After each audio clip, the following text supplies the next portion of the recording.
ବାଲେଶ୍ୱର ଜିଲ୍ଲା ଜଳେଶ୍ୱର ମ୍ୟୁନିସିପାଲିଟିର 3 ବର୍ଷରେ ହୋଇଥିବା ବିକାଶମୂଳକ କାର୍ଯ୍ୟର ରିପୋର୍ଟ କାର୍ଡ ସାମ୍ବାଦିକ ସମ୍ମିଳନୀରେ ପ୍ରଦାନ କଲେ ଜଳେଶ୍ୱର ନଗରପାଳ ପ୍ରଦୀପ କୁମାର ପ୍ରଧାନ। ଗତ 3 ବର୍ଷ ମଧ୍ୟରେ 33ଟି ପ୍ରକଳ୍ପର କାର୍ଯ୍ୟ ସରିଥିବା ବେଳେ 8ଟି ପ୍ରକଳ୍ପର ଶିଳାନ୍ୟାସ କରାଯାଇ ନିର୍ମାଣାଧୀନ ରହିଛି।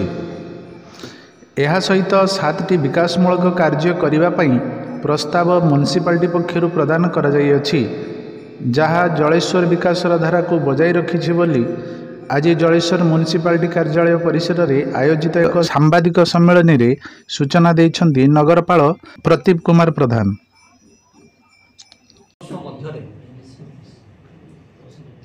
जो उन्नयनमूलक काम आम पौर परिषद द्वारा जलेश्वर सहर मध्य तार एक रिपोर्ट कार्ड आपण मान सम्मुख उपस्थापन करने चाहिए।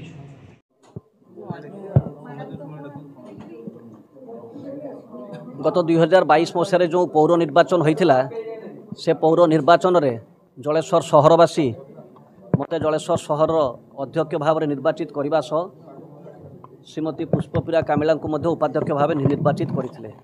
इतिमध्य आमर ये परिषद 3 वर्ष कार्यकाल सरी।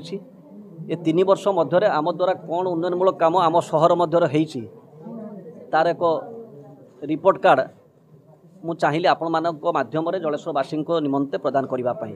आपण मैंने समस्ते जानी जितेबाला आमर 100 दिन पूर्ति होता से समय आम रिपोर्ट कार्ड देइथिलु। 1 वर्ष पूर्ति अवसर सहरवासी उद्देश्य आपण माध्यम आम रिपोर्ट कार्ड प्रदान करूँ। 2024 मसीह जेहेतु साधारण निर्वाचन थिला तेणु सेतेबेले जेहेतु आमर 2 वर्ष संपूर्ण पूर्ति हो नथिला सेथिपई से समय आम रिपोर्ट कार्ड प्रदान करि पारि नथिलु, किंतु स्वायत्त शासन दिवस अवसर में आपण समस्त को आम आमर रिपोर्ट कार्ड प्रदान करथिलु। तेणु आज 3 वर्षर पूर्ति अवसर में आम जहाँ जहाँ उन्नयनमूलक काम करूँ ताको आपण माध्यम सहरवासी अवगति निमंते प्रदान करुचु।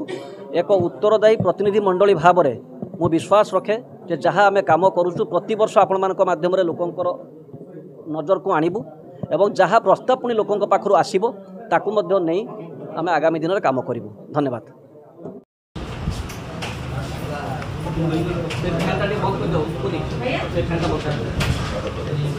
आपणक प्रिय संपर्क लाइव।